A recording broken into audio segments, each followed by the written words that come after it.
The one and only Toni Morrison is here. She is one of our greatest living writers. She won the Pulitzer Prize for Fiction in 1988 for her novel Beloved. 5 years later, she became the first African-American woman to win the Nobel Prize for Literature. President Obama has said that reading her novel, Song of Solomon, taught him how to be. He awarded her the nation's highest civilian honor, the Presidential Medal of Freedom, in 2012. Morrison's new novel is called God Help the Child.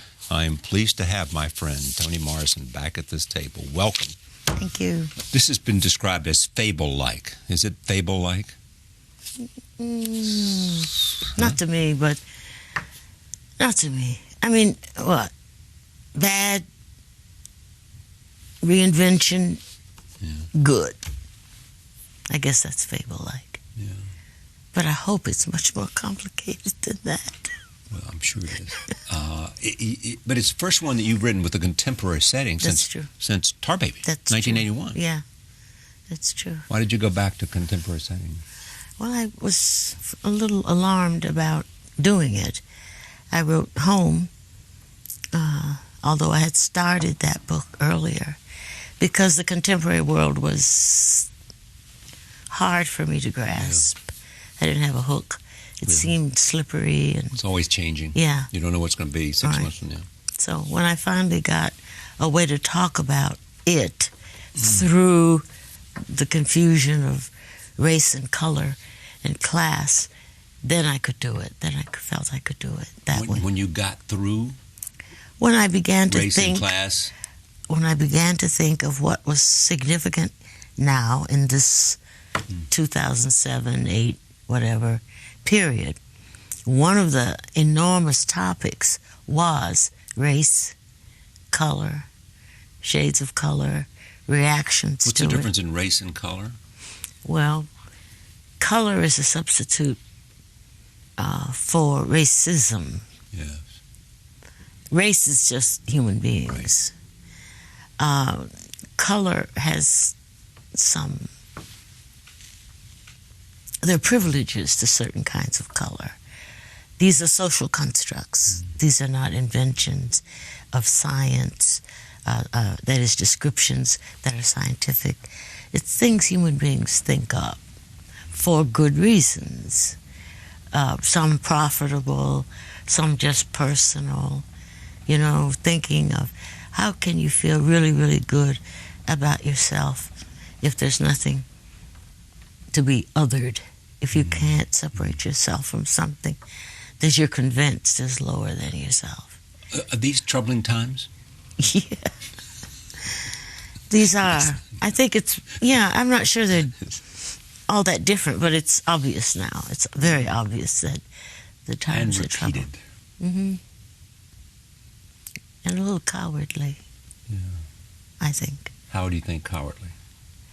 Well, when we think just about the media and the journalistic stories, television stories about young or middle-aged black men being shot by police, what astonishes me is not so many, because there's always been a lot, it's just never been newsworthy, is the obvious cowardice of the police.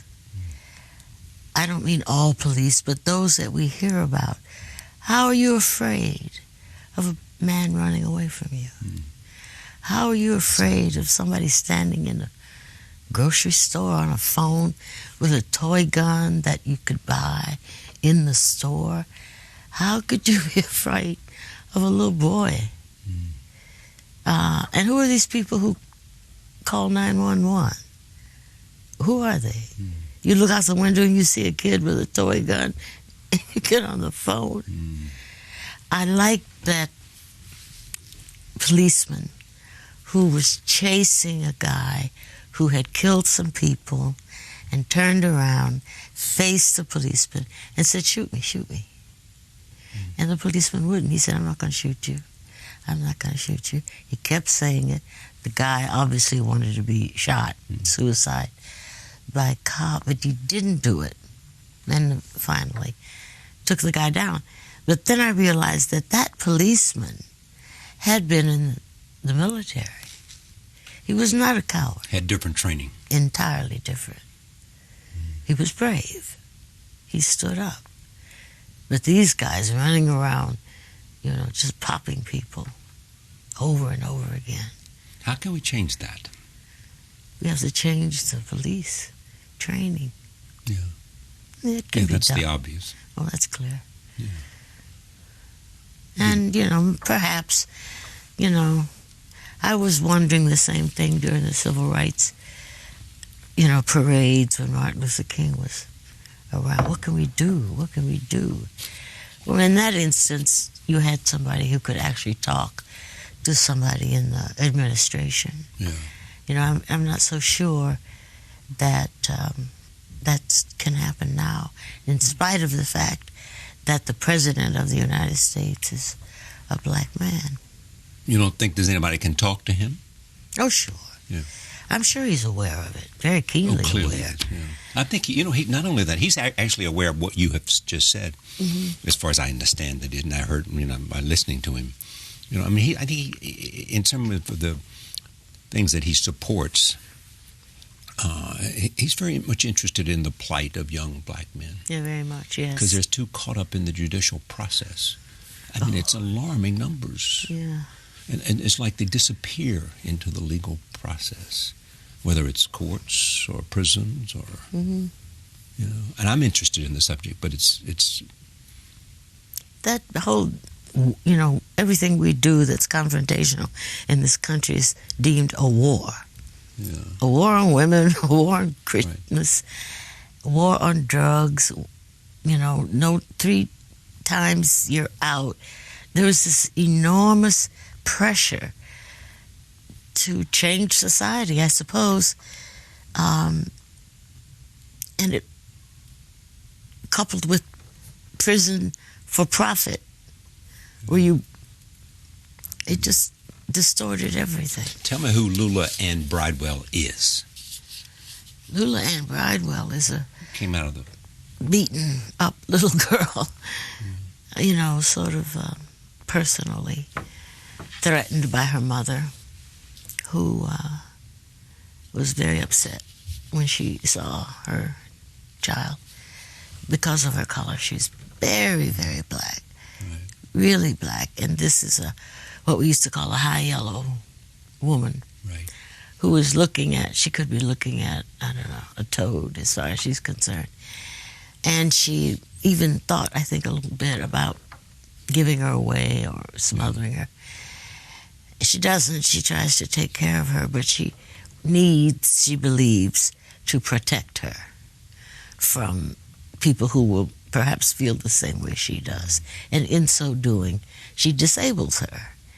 And until the girl can use that very thing, deep blackness, to her advantage, she's sort of a pitiful person, I think, sad, aggressive, young, and it takes the book for her and her lover, who is also traumatized, to figure it out and become a three-dimensional person. Yeah, but this whole book is about the bond between Sweetness and Lula. Most of it, yeah. Yes, most of it. Yeah. Sweetness opens it and she closes it. Yes. She learns a little bit, but she's incorrigible. In the New York Times review of the book, Kara Walker writes that you are asking the reader to consider what happens to children who cannot forget the torment of an excruciatingly painful childhood. To repeat, you're asking the reader to consider what happens to children who can't forget the torment of an excruciatingly painful childhood. It's true.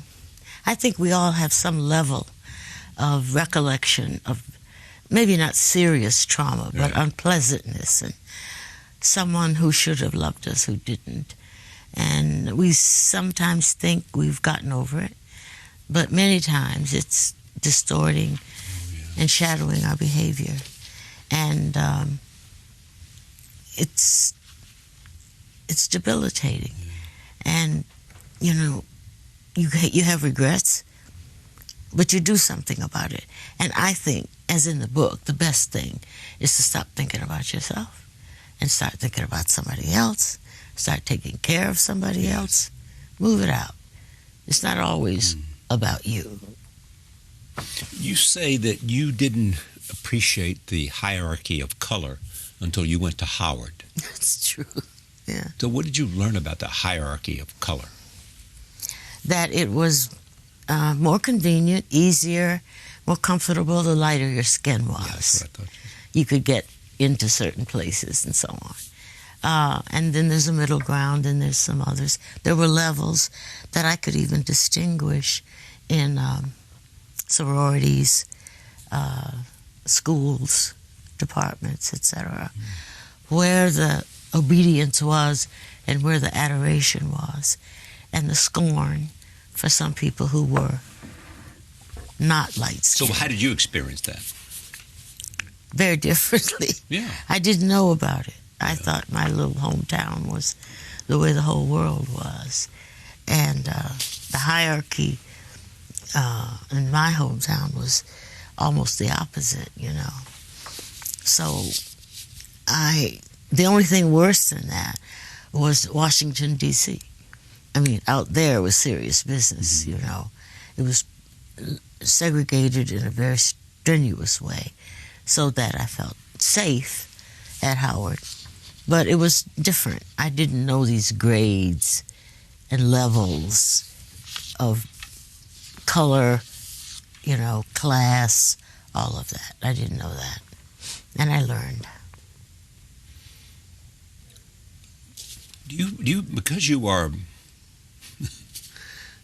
accomplished, a Nobel Prize for Literature, what you mean to the world of letters in America, do you fully comprehend that, and do you fully believe that it's justified? Well, there are really two people. My name is Chloe Wofford. Yes. And Toni Morrison is a name I acquired as an adult. And they're not two different people. Toni Morrison thinks about what you just said. Yes. Whether or not she's important in the world.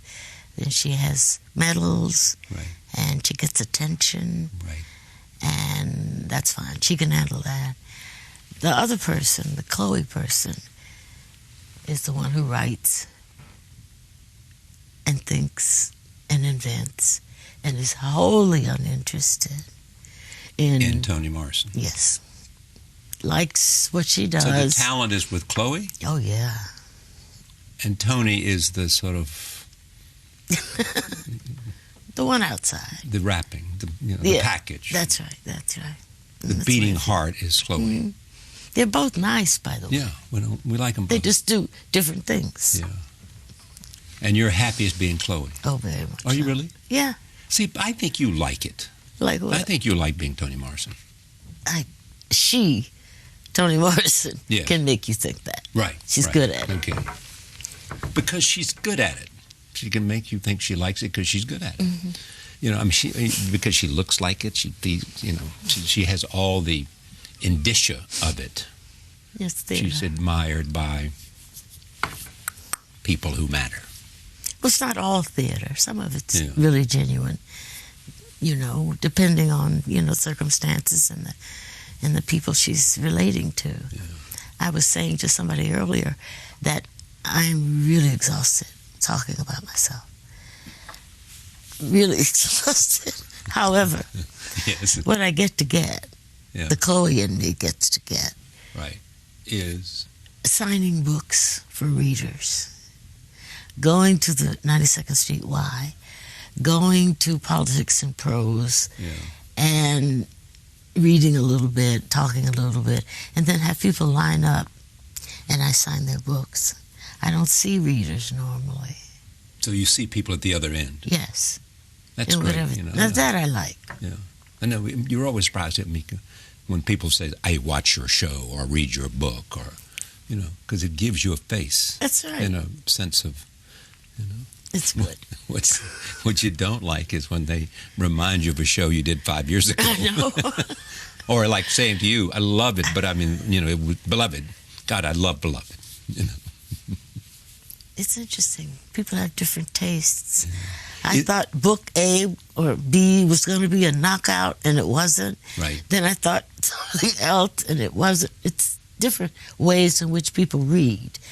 It's like music, you know, the songs you loved when you were 16 that you can't bear now, and so on. When did you start writing this? About 3 years ago. 3 years ago. Mm-hmm. Did the death of your son Slade affect you? Oh, no. No, I know it affected you, period. But I mean, did this book, because it's about parent-child. Isn't it? He died when I wrote Home, and I think I dedicated it to him. This one I just said for you, whoever you is. Well, who did you intend for you to be? Doesn't it say that in there? I'm looking. For you. Yeah. You know, you could say for you, and you know who you are. Yeah, that's what I wanted to do. You know who you are. But how did that affect your writing? It didn't. The loss. It didn't. No. Are you saying that because you're being protective? Maybe. The death of my son is so powerful, so endless, so without closure, so significant and important. I have every anticipation that it will always be this way. Will always be this way. So it's, you know, it's beyond being affected. It's like losing arms. That's all. And you'll nothing. Be reminded of it the rest of your life. That's right. Oh yeah. If you lose your arm, or if you lose your son. Yes, and it should be that way. As long as he's dead, why should I forget? You're interested in writing without the white gaze. Absolutely. That's what you're interested in. That's what I'm interested in. No white gaze. No white gaze. You know, I did a play with Peter Sellers. Yes. Desdemona. Yeah. And I told him I would only do Desdemona if I could get rid of Iago. And Jason told me, Jason Epstein, he said he's the whole Jason point. Epstein, yeah. Yeah, right. He said he's the whole point. I said I don't want him in there. He talks too much. Nobody tells him the truth. He's in every scene. Why is he dominating? The play is called Othello. Othello is never alone on stage. So if I could just get rid of this Iago, white guy, and concentrate on the Moor, Othello, yeah, we could get somewhere. And we did. Was Jason your editor? No, he was my boss. He was your colleague at Random, yeah, or wherever. Yeah. Which publishing house was it? When I worked at Random, published at Knopf. Right. Bob Gottlieb he was at is Random, right. Yes, right. Jason's at Random. Bob Gottlieb is my editor at Knopf. Even though you don't write about ballet, you don't. No, he's flawless for me. Is He's he really? writing a biography Of himself. of himself. His memoir biography. Yes. Well, what does he add to you, Bob Gottlieb? Commas. That's an old cliche. Well, he does. Is that what it is? Well, he's always putting them in. I'm trying to have a certain sound, a certain music. I don't want breath here. I want breath over here. Oh, and see, that's what you are, though. Yes. Because your writing has music. Then I have to hear it. And you have to hear it. Yeah. And do you hear it, and then you can put it on the page, or if you put it on the page, you can hear it? I hear it first. That's what I thought. Mm-hmm. You can hear the... Mm-hmm. You know, I signed up to do audio books, of my own. Yes. In the Read your own beginning, books. I didn't. Other people did that. Right. And then really good actresses. And then I never listened to them. And then once I did, by a really, really first-rate actress. And I thought, that's not right. Yeah. The words were there. She's not hearing what I heard. She's not hearing the... So then I did doing them yourself. I did them all myself. Yeah, it takes about a month, doesn't it? Oh, awful. Yes, it is. Yeah. So, you're, what, 84 now? 84. And proud of it. Well, I guess I have no alternatives. Yeah, no, you don't. Yeah. That's what my sister said. She's a year and a half older. She said, what happened to us? I said, Lois, we got old. Yeah. And I said, and I think, God, I took such good care of you, body. What's the matter with you? You said to your body? I said to my body. Body, I took good care of you. Why are you treating me this way? Why are you treating me this way? So I convinced her that it was just as well we stayed around because the alternative was death. Yes. You prefer. I prefer. You prefer living with your body to the alternative. That's right. Separating yourself from your body. Indeed, yes. You said one thing, though, that one's world, as you get older, becomes smaller. You remember saying that? No, you don't remember saying that. And more insular as you age, basically, is what you said. I wonder what I meant by small. I don't know. Well, I don't know. You said become smaller and more insular. I think just as your circle. That's true. Yeah. Your circle of friends becomes smaller. Well, one thing that some people have said to me is that getting older, they no longer care whether somebody likes them. They only care about who they like. That's probably true. You know, because time it narrows to a certain kind of value. It's not infinite in terms of your mind. Yeah. It's finite. I remember saying when I turned 84 that I had three things to say. One was no. The other one was shut up. Yes. And the third one was get out. No, shut up, get out. How about tell me more? No. Tell me more is mine. Oh, look, a woman told me once, I think it was Jimmy Baldwin's mother. She said something I thought was a little sad. Which was? She said, all the good people have already been born. Jimmy Baldwin's mother. All the good people have already been born. I don't understand what she meant. She didn't seem to have much faith in the future. Oh, I see.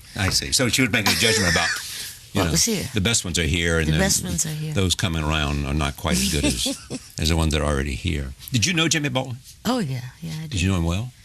Well enough. I mean, I visited him in Europe and south of France. Living in Paris? No, in the south of France. Oh, he never lived in Paris? I think he lived there at some point. Yeah. But he spent most of his time at St. Paul de Vence. Yeah, I know St. Paul de Vence really well, yeah. That's where his house was, and that's where I was. I mean, when I visited him. Did you know Josephine Baker? No. You know, who else did you know in that expatriate community over there? Nobody. Any of the jazz artists that were there? No. I didn't know anyone. I wish I had. Sidney Bechet. Yes. The most beautiful music there is. That was quite an exciting little group, now that I think about it. Yeah, Paris is a different city, too. Yeah. Now. Doesn't have that same magic, I think. But as much as I love it. Since we're talking about 84, a recent article in Time speculated about your legacy. And it made comparisons with William Faulkner. Makes sense. Why does it make sense? Because he had a relationship with black people that was very different from most of the other contemporary writers. Yeah. I don't mean he was affectionate or stupid or contemptible, but he was easy and clear. And also his language was explosive. And I don't know, the legacy thing, what I would hope is that at some point I would not be described as an African-American woman writer as though that were a category. Yes. I just want to be alphabetized. So you don't say William Tolstoy is a white male Russian. Yes, I agree. I totally agree. Totally agree. Which has nothing to do with rejecting any of those. No. It's just, that might happen too. It hasn't yet. And some of it is because African American writers want to say that. Look, I'm an African American, I can do this. And I understand that. But at some point, somebody's grandchildren are going to say... Well, you're just saying, look, the comparison for me is with all writers, not any race or any particular defining, or even gender. It's not race, not gender, not anything. Just writer. Writer. No, I'm serious. Yeah. Aren't you? Oh, yeah. I remember being at an event, and I think it was Doctorow who was going to introduce me. E.L. Doctorow. Going to introduce to me. And he said wonderful things. He said, I don't think of Toni as a African-American writer. I don't think of her as a female writer. I think of her as, and he paused, and I said, white male writer. And everybody laughed. Yeah.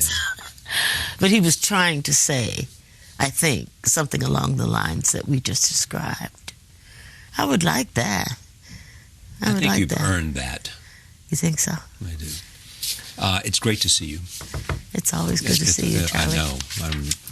I look forward to whenever I hear that you've got a book out. And you will never, ever, I'm telling you, I'm praying you and begging you. You have to forgive me because I stupidly had something else to do and did not go with you. And so that's why I'm going to hold that against you. To the Nobel ceremony. You would have had such fun. I know. Oh, well. It shows you how unwise I was. But it wasn't because of you. It was because I thought I had something that I needed to do. I understand. You know? And a wiser man would say, there is nothing you need to do that can compare with watching this person you love accept and receive a Nobel Prize. The book is called God Help the Child. God Help the Child. Toni Morrison. Thank you for joining us. See you next time.